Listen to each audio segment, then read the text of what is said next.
Vamos a compartir este tema que lleva por título Sacerdotes del Orden de Melquisedec. Déjeme repetirle nuevamente, el tema de esta noche lleva por título Sacerdotes del Orden de Melquisedec. De manera que mientras estamos compartiendo este tema, yo le voy a rogar que usted lleve sus anotaciones, por favor. Y le pedimos que cuando tenga alguna duda no se limite a preguntar. Recuerde que estamos todos para aprender. Bien, vamos a ir, mis amados, a las Escrituras. Y quiero que vea conmigo este versículo, es un versículo revelador. Lleva como título Las salidas del príncipe del Mashal. Miqueas capítulo 5, verso 2. Dice lo siguiente: Pero tú, Belén Efrata, pequeña para estar entre las familias de Judá, de ti me saldrá el que será Señor en Israel, y sus salidas son desde el principio de los días de la eternidad. Bien. Miqueas, mis amados estudiantes, nos habla que las salidas del Señor, del Eterno, del Cristo, del Verbo, las salidas del Señor han sido desde el principio de los tiempos. Es decir, Él sale para visitar sus creaciones. Él sale para hacer diferentes funciones a lo largo de las épocas, de las eras, de los tiempos. Y dice Miqueas 5:2 que sus salidas son desde el principio, desde el Kadam, desde los días del Olam, desde el tiempo eterno. Desde allí son sus salidas. ¿Cómo poder comprender el misterio de Melquisedec? Vamos a verlo en los siguientes versículos y ejemplos. Bien. En el principio, mis amados estudiantes, el Señor, el Mashal, el príncipe, el gobernante, en el principio salió como una luz creadora. Recuerde que el Altísimo se contrajo a sí mismo. ¿Por qué? Porque si Él no se contrae, no pudiese haber espacio, ni tiempo, ni materia, ni energía. Porque Él lo llenaba todo. Entonces el Altísimo se contrae para dar cavidad a la creación. Es ahí donde se deriva la luz creadora. En el principio, Él salió como una luz creadora. Evangelio de Juan, capítulo 1, verso 3 dice: todas las cosas por Él fueron hechas, y sin Él nada de lo que ha sido fue hecho. En Él estaba la vida, y la vida era la luz de los hombres. Qué poderoso evangelio que nos revela la luz creadora, mis amados. Antes de todas las cosas, sus salidas son desde el principio, desde los días del Olam, desde los días de la eternidad. y él salió como una luz creadora. Bien, vamos a ver otra de sus salidas. Número 2, él salió como sacerdote del Dios Altísimo, llamado Melquisedec. Recuerde que Melquisedec es un sacerdote al cosmos, pero que hace una visita especial para bendecir a Abraham. Génesis capítulo 14, verso 18 dice: entonces Melquisedec, rey de Salem y sacerdote del Dios Altísimo, sacó pan y vino. De manera que es una de las salidas especiales de el Mashal, del príncipe, del Señor, del gobernante de todo el universo. Él salió como sacerdote del Altísimo. Número 3, mis amados estudiantes, él salió como fuego en la zarza que miró Moisés.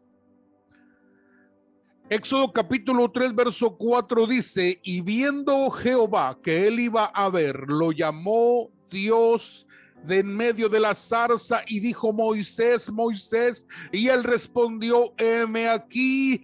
Y entonces el Señor le dijo: quita la sandalia de tus pies, porque el lugar que estás pisando es santísimo.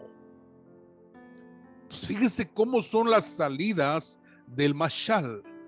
Las salidas del príncipe, las salidas del Señor son desde el principio de los tiempos de la eternidad. Él salió primero como una luz creadora. Después el Señor salió como sacerdote del Dios Altísimo. Después salió como fuego y se posó sobre una zarza. Número 4. Salió como el ángel de Jehová. Josué capítulo 5, verso 14, él respondió: no, mas como príncipe del ejército de Jehová he venido ahora. Entonces Josué, postrándose sobre su rostro en tierra, le adoró y le dijo: ¿qué dice mi señor a su siervo? Estas son las teofanías de las cuales hablamos en el estudio pasado.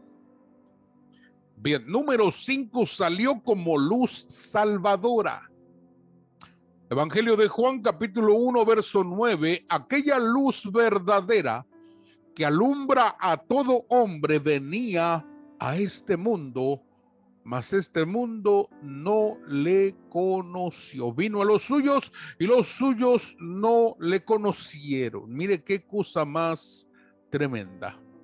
Él vino como una luz salvadora. Cuando salió como luz salvadora, fue ungido como sumo sacerdote del Dios Altísimo. Ahí recibió el ungimiento de sumo sacerdote. Recuerde que en esta faceta él ya tiene cuerpo glorificado.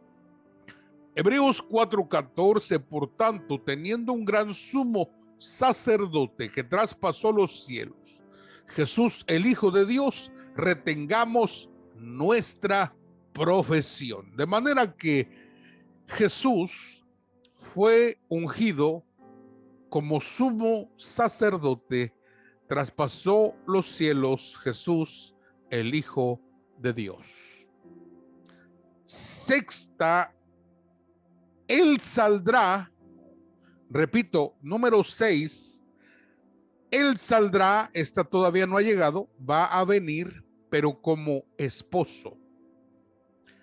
Mateo capítulo 25, verso 6, y a la medianoche se oyó un clamor: He aquí viene el esposo, salid a recibirle. Esta es la parucía, la venida en secreto, en un abrir y cerrar de ojos, el Señor vendrá por nosotros. Y número 7, Él vendrá como Rey de Reyes. Esta es la epifanía, la venida pública de Jesucristo. Apocalipsis 17:14, pelearán contra el Cordero y el Cordero los vencerá, porque Él es Señor de señores y Rey de reyes, y los que están con Él son llamados, elegidos y fieles. Mire qué cosa más tremenda.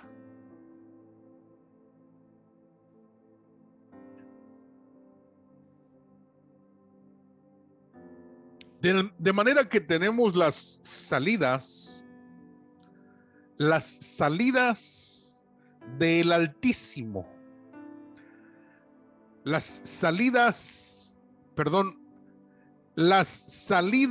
de el Mashal, el príncipe, el gobernante. Recuerde que el Altísimo es el Dios increado.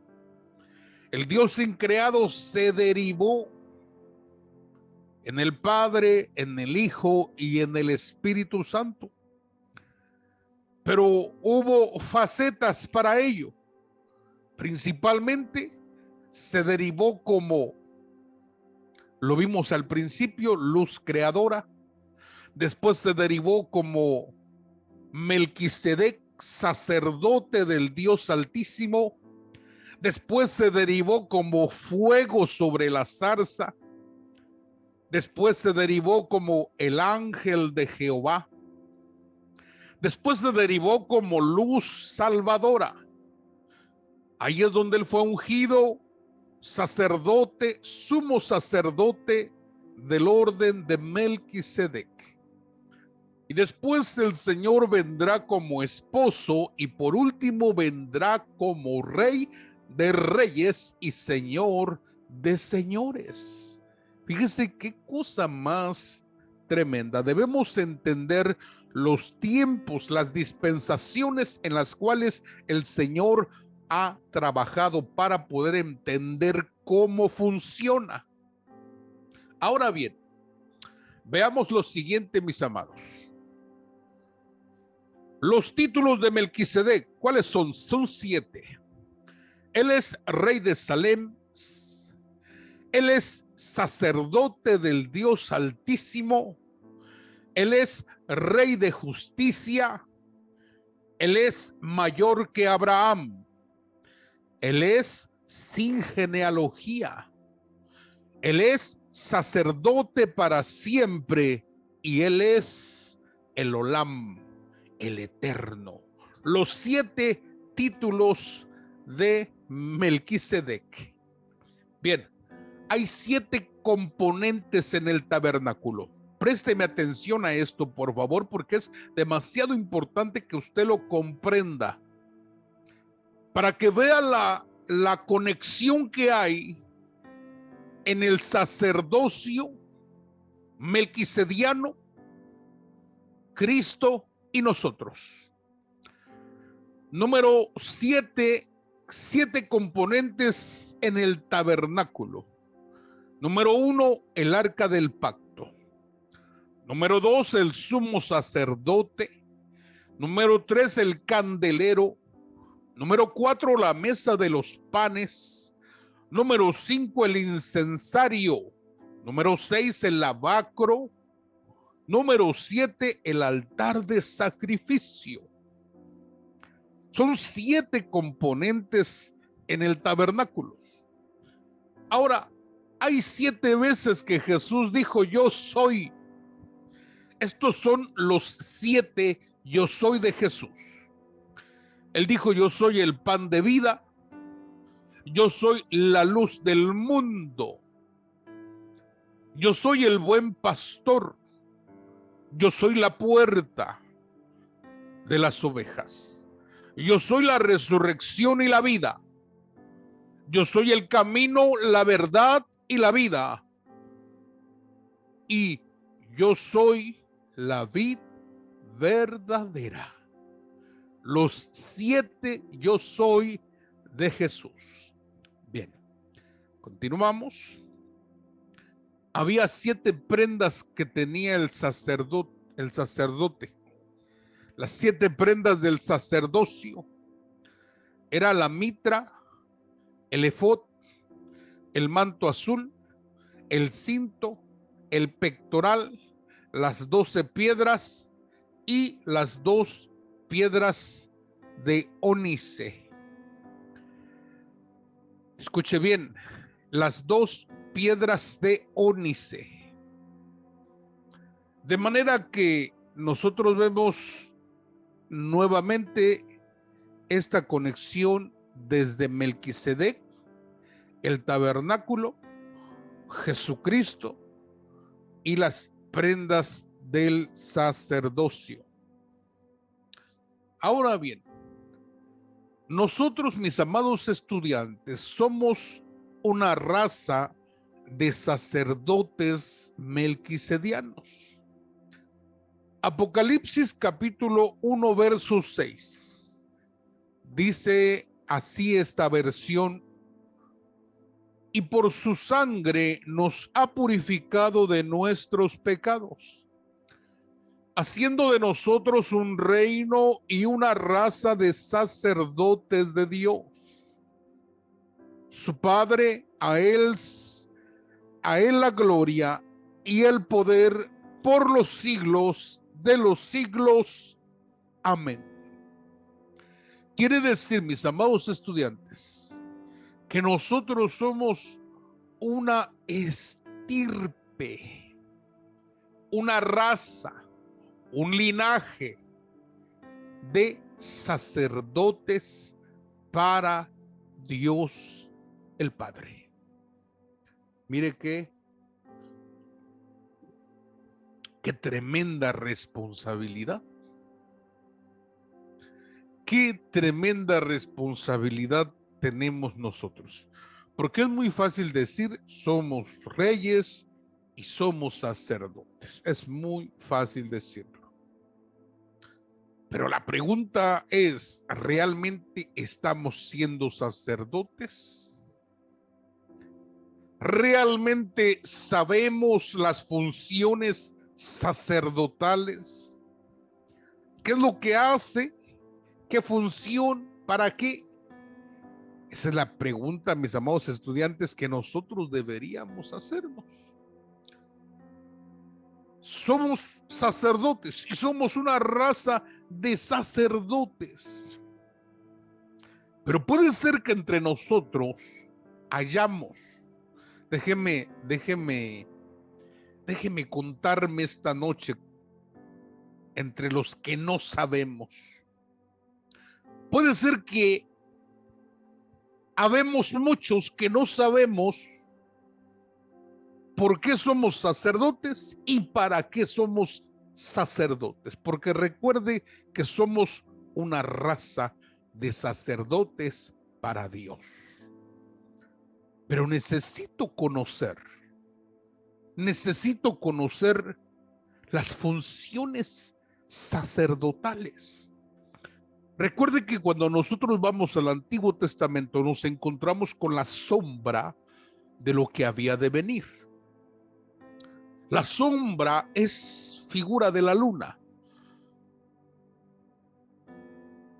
y la verdad es figura del sol, de la luz. Entonces nosotros en la actualidad estamos en el verdadero sacerdocio. Porque el sacerdocio arónico era solamente una sombra. El sacerdocio levítico era una sombra de lo que había de venir. Por eso, qué terrible es cuando decimos es que son levitas. No, no son levitas. ¿Por qué? Porque están haciendo función sacerdotal y a veces ni siquiera saben qué es eso. Ni siquiera saben las funciones de un sacerdote. Porque todo el que ministra en el altar debe conocer los principios, debe conocer las funciones para poder servir en el altar en el cual nosotros decimos que adoramos a Dios. Entonces, dése cuenta de la importancia, como la Escritura dice que nosotros somos una raza de sacerdotes. Somos una raza de sacerdotes. Somos una estirpe. Mire, vamos a ver lo que significa o lo que es el concepto de raza. ¿Cuál es el concepto de raza? Término que se usa para describir a un grupo de personas que comparten características físicas como el color de la piel, los rasgos faciales, quizá también compartan identidades sociales o culturales y orígenes ancestrales similares. Nos habla de 5 aspectos en los cuales hay una similitud en todos ellos. Tienen el mismo color de piel, los mismos rasgos faciales, la misma identidad social, identidad cultural y origen ancestral. Y mire, cabal, parece que nos está hablando de lo que la Escritura habla acerca del sacerdocio. Porque todos nos debemos de parecer. Y mire, parece algo irónico, pero a veces no nos parecemos. Uno brinca para allá, el otro brinca para acá y no sabemos para dónde ir muchas veces.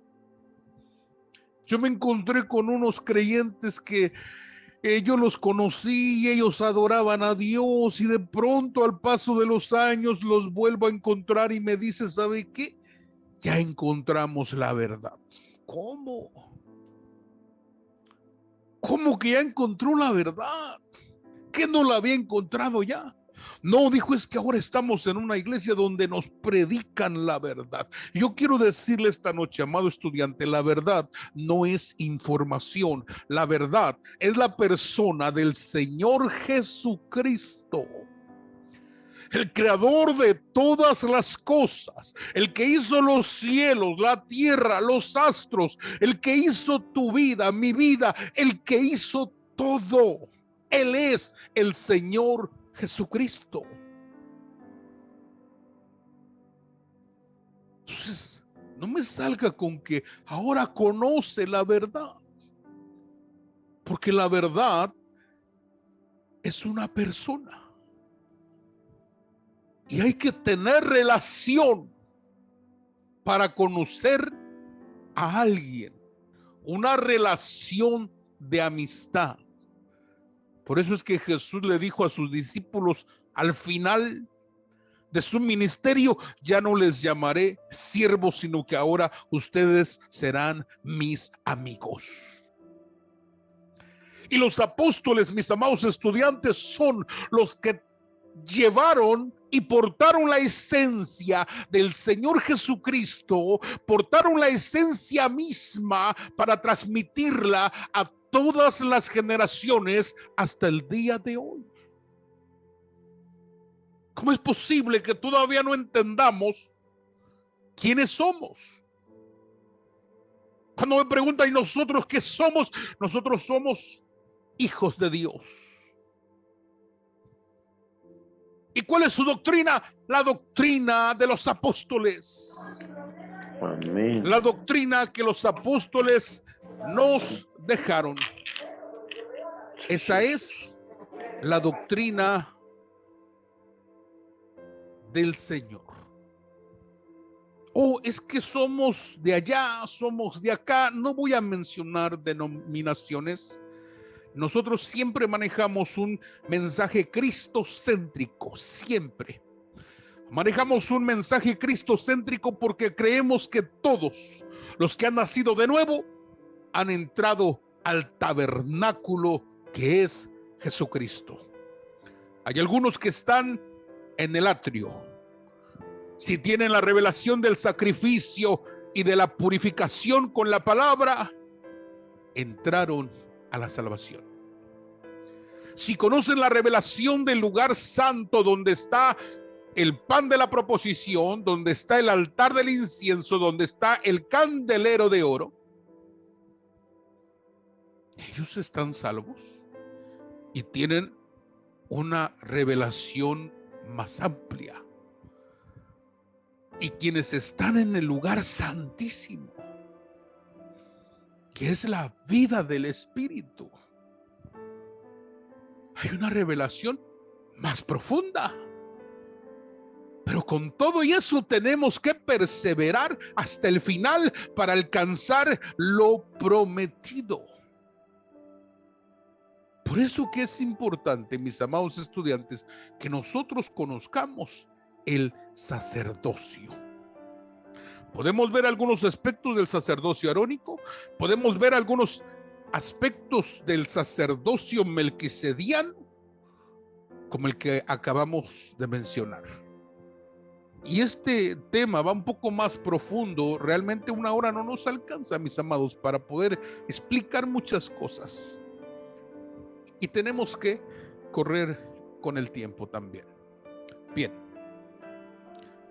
Vamos a ver, mis amados, nosotros debemos conocer nuestro sacerdocio. ¿Cuál es? El sacerdocio melquisediano. Es el sacerdocio que le dieron al Señor Jesucristo y a Él lo constituyeron como el sumo sacerdote, que es el más alto sacerdote de nosotros. Es el sacerdote del Dios Altísimo. Bien, básicamente, mis amados estudiantes, el sacerdocio realiza 5 funciones, básicamente 5 funciones realiza. Número 1, él es un adorador. Él es un adorador. Él adora en tiempo bueno y en tiempo malo. Él adora si hay o no hay. Él adora y tiene devoción por su Señor. No es un fanático, porque un fanático, yo le expliqué que es aquel que pierde los estribos y pasa por encima del derecho de los demás. Es por eso que hay religiones que piensan que si no creen sus vecinos como ellos, entonces son infieles y hay que matarlos.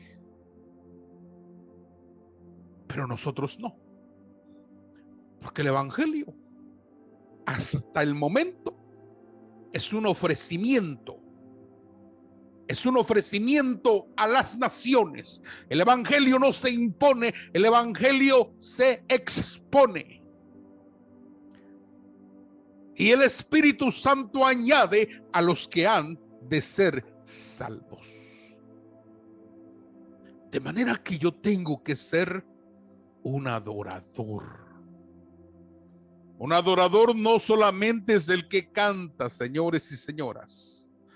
Un adorador no solamente es el que sabe himnos, el que canta bonito, el que tal vez lleva un instrumento en sus manos, sino la adoración es un estilo de vida. David decía: aunque un ejército acampe contra mí, no temerá mi corazón. Y David tenía que estar escondido en una cueva, porque si salía le arrancaban la cabeza.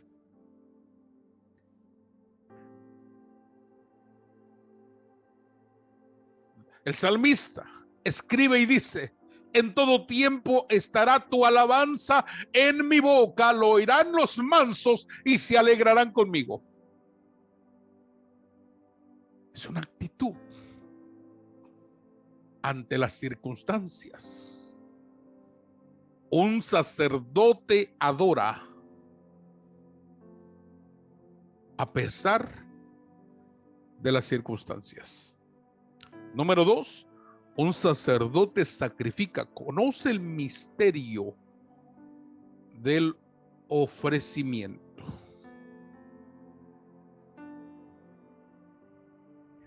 Todo lo que ofrecemos lo recibe Dios, no. Pregúntele a Caín.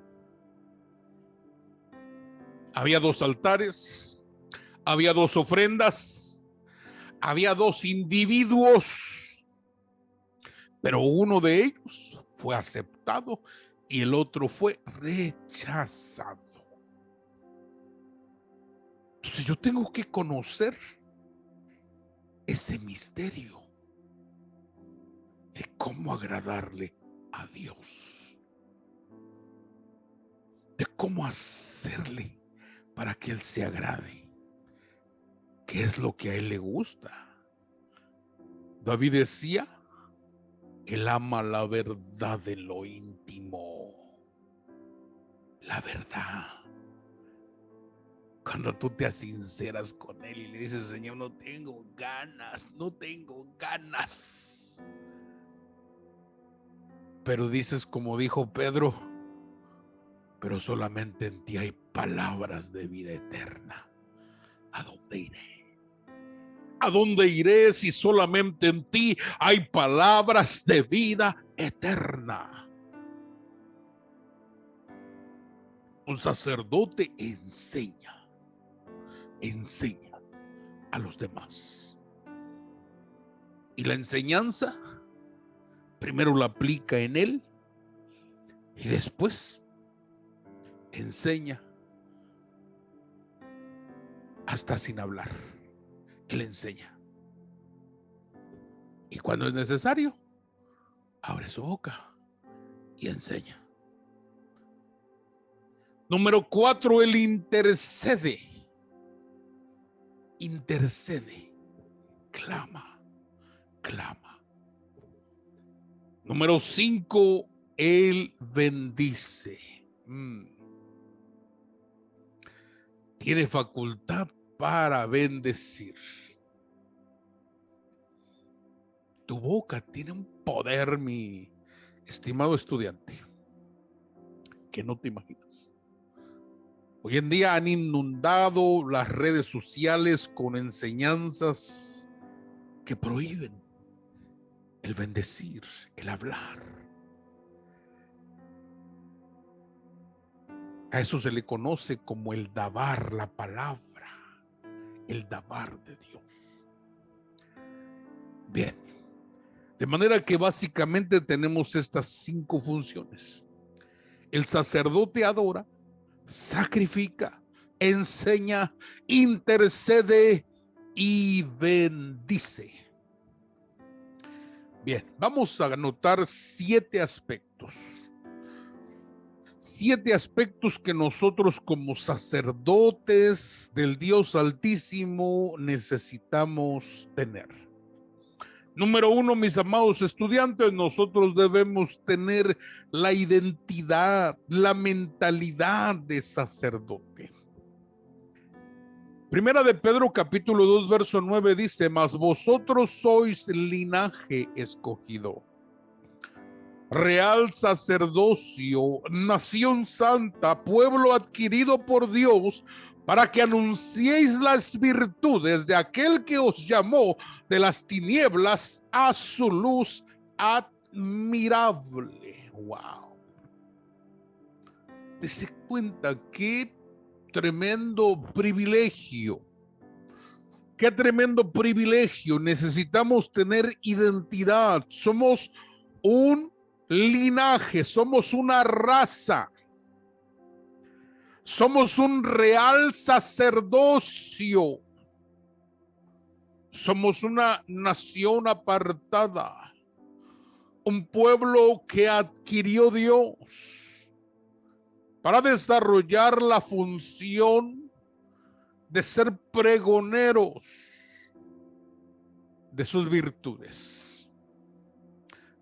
Número 2, mis amados, debemos conocer las Santas Escrituras. Repito, debemos conocer las santas escrituras. Es fácil decir, somos sacerdotes para Dios. Pero, ¿conoces las escrituras? ¿Conoces la palabra de Dios? Debemos conocer las santas escrituras. Colosenses capítulo 3, verso 16 dice, la palabra de Cristo more en abundancia en vosotros, enseñándoos y exhortándonos unos a otros en toda sabiduría, cantando con gracia en vuestros corazones al Señor con salmos, himnos y cánticos espirituales. Entonces debemos de tener morando en nosotros abundantemente la palabra del ungido, la palabra de Cristo. Mora en vosotros, enseñándoos, exhortándoos unos a otros en toda sabiduría, cantando con gracia en vuestros corazones al Señor, con salmos, con himnos y cánticos espirituales. Fíjese qué desarrollo hay cuando mora en nosotros la palabra de Dios. Cuando mora en nosotros, podemos enseñar, podemos animar a otros con sabiduría, con gracia, y podemos entrar en un nivel de alabanza y adoración con salmos. Los salmos son experiencias cantadas. Los himnos son cantos de júbilo con expresiones, con gritos. Y los cánticos espirituales es la profecía cantada. Profecía cantada. Bien, número 3. Debemos saber ofrecer sacrificios espirituales. Primera de Pedro capítulo 2 verso 5, vosotros también como piedras vivas sed edificados como casa espiritual y sacerdocio santo, para ofrecer sacrificios espirituales aceptables a Dios por medio de Jesucristo. Entonces quiere decir que hay sacrificios espirituales que no son aceptables. No lo son. Hace algunos años tuve yo una experiencia que marcó mi vida para siempre.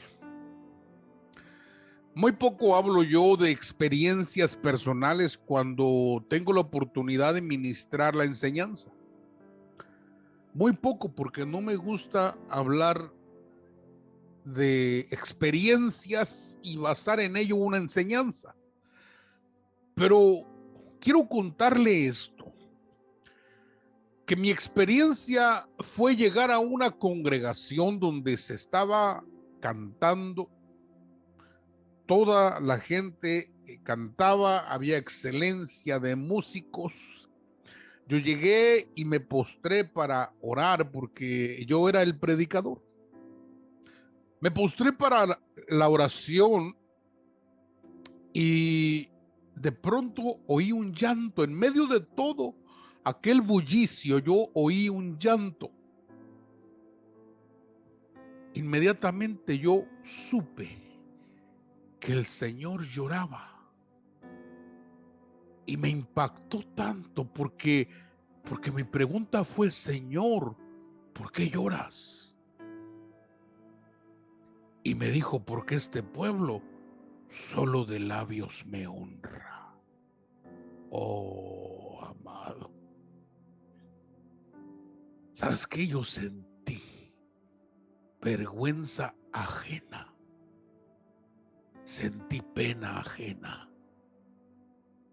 ¿Cómo puede ser posible? Quiere decir que hay sacrificios espirituales que no son aceptables.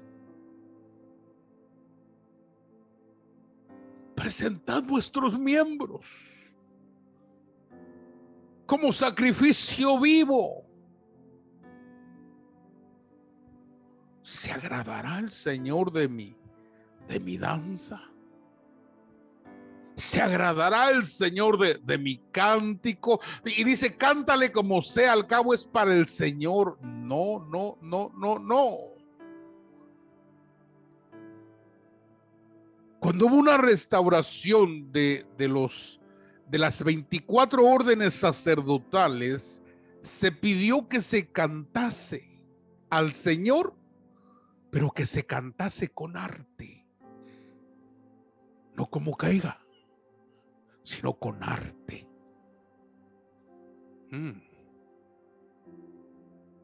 Qué terrible es oír a veces en público, donde están las bocinas al aire libre, y oír gente que la escuchas. Decía un hermano, hasta los demonios se van porque no aguantan los alaridos que se escuchan. Porque cuando debemos hacer algo, tiene que ser con arte. No le estoy diciendo que no cante, usted cante como pueda, sí cante, porque le dio voz el Señor, le dio cuerdas vocales. Usted cante.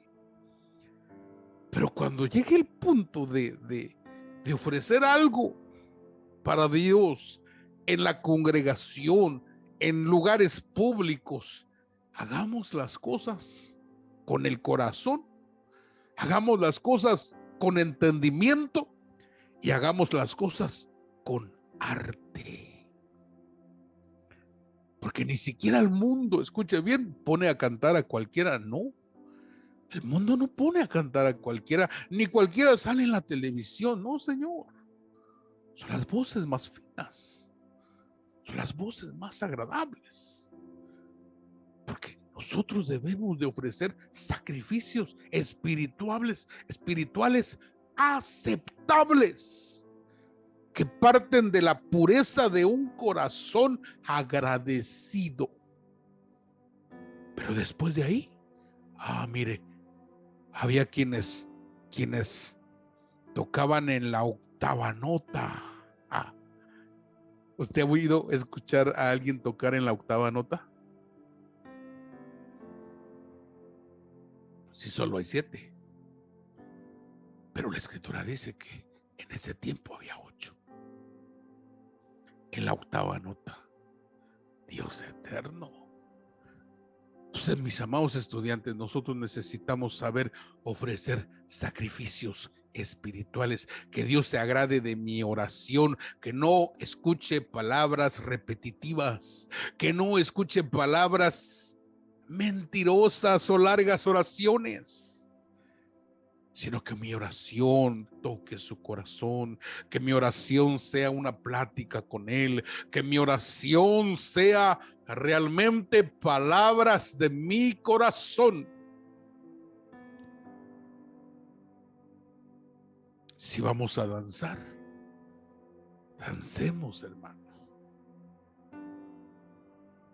Dancemos para Él, no con movimientos extraños y a veces raros. Porque un día, danzando una mujer en medio de la iglesia, le dije a un diácono, ve y trae esa mujer para acá. Y trajeron a la mujer y la saqué hasta afuera, hermanos. Y le dije yo a ella, usted no viene a algo bueno a este lugar. Y pegó una risotada. Y me dijo la mujer, soy bruja. Y vengo porque me gusta la esposa del pastor. Y cuando hay algún desbalagado, me lo llevo a la cama, dijo. La reprendimos en el momento Y se fue esa mujer. Pero a la hora de danzar, ¿quién estará danzando para Dios? ¿Y quién estará danzando para los hombres? ¡Qué tremendo! Bien, déjeme correr porque se nos pasa el tiempo. Número 4, debemos saber bendecir aún a nuestros adversarios. Romanos 12:14, bendecid a los que os persiguen, bendecid y no maldigáis. No maldigas al presidente porque está en eminencia. No maldigas. Si están cometiendo errores en las leyes, intercede, ponte a orar. Pide que haya personas a sus lados para darles dirección, para influenciar espiritualmente sus vidas. Pero no maldigas. No maldigas a tu patrón. Porque si debemos hacer algo, hagámoslo todo como para el Señor. No para agradar a los hombres ni a los ojos de nadie, sino para el Señor, porque entonces del Señor recibiremos bendición y recompensa. Número 5, debemos conocer el poder de la oración. Primera de Timoteo 2:8, quiero pues que los hombres oren en todo lugar, levantando manos santas sin ira ni contienda. Es el poder de la oración en todo lugar. Es en tu trabajo, es en tu casa, es en la iglesia, es en la calle, es en tu carro, en todo lugar. Aún mientras duermes. Aún mientras duermes.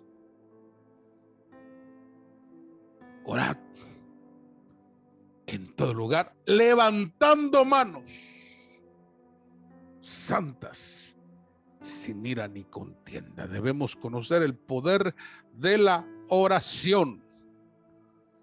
Número 6, debemos enseñar todo el consejo de la palabra de Dios.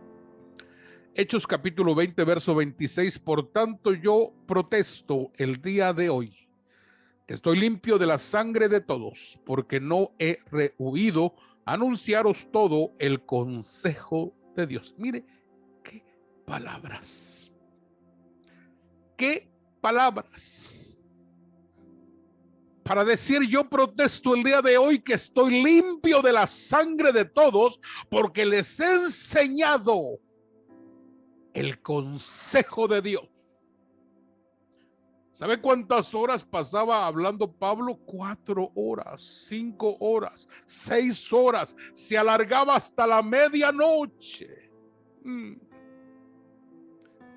Pero esto es solo para hambrientos, porque los que tienen sueño se caen por la ventana.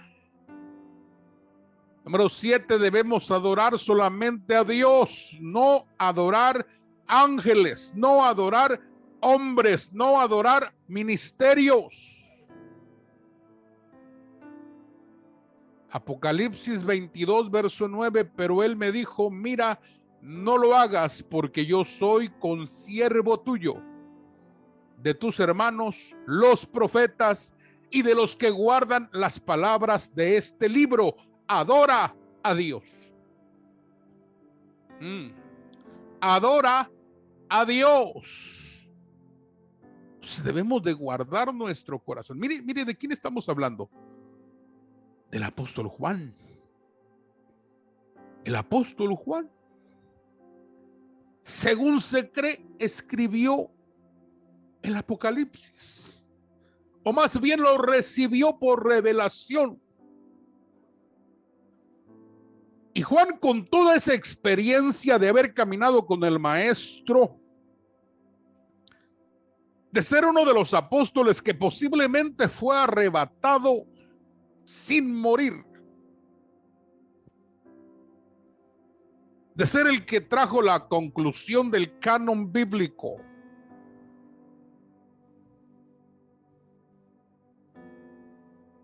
de pronto se postra para adorar al ángel que está revelándole. Y el ángel le dice: no lo hagas, porque yo soy como tú. Y como tus hermanos los profetas,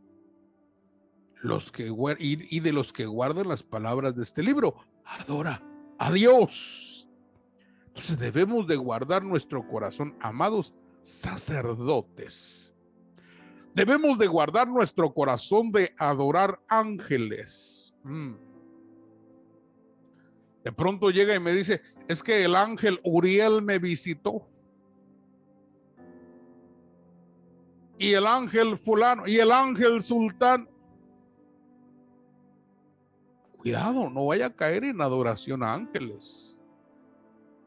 Porque si los apóstoles andaban tambaleando, imagínense. Cuidado de adorar ministerios. Es que ese ministerio es la verdad. No, señores. Jesús dijo: hay otro pueblo que son pueblo, y hay pastor y hay ovejas. Cuidado con adorar hombres. Cuidado con adorar locales, que si no estoy en el local no hay bendición. Un día hubo muchos milagros y sanidades en la iglesia, y recuerdo que el líder de la iglesia se juntó hacia un lado conmigo y me dijo: ¿sabes por qué pasó todo esto? Y le pregunté yo: ¿por qué? Y me dijo: porque yo unjo todos los días este altar, y este altar, dijo, está ungido. Cuidado con adorar locales, adorar altares. Adora a Dios. Adora a Dios. Debemos conocer cuál es la función sacerdotal. Bien, yo dejo pendiente el tema, mis amados estudiantes. Vamos a hablar de algunos aspectos importantes en la próxima clase. Bien, somos un reino de sacerdotes. Quiero mostrarle lo que dice esta versión, la versión Oro Apocalipsis capítulo 5, verso 10. Dice: con que nos hiciste para nuestro Dios reyes y sacerdotes, y reinaremos sobre la tierra hasta que después reinemos contigo en el cielo. Reinaremos en la tierra y después reinaremos en el cielo. Porque esta tierra, recuerde, que será destruida. Y entonces habrá cielo nuevo y tierra nueva, porque a Dios le gusta lo nuevo. Wow. Bien. Yo me detengo, mis amados estudiantes, no sin antes preguntarle si tiene alguna duda al respecto. Le escucho si usted tiene alguna duda.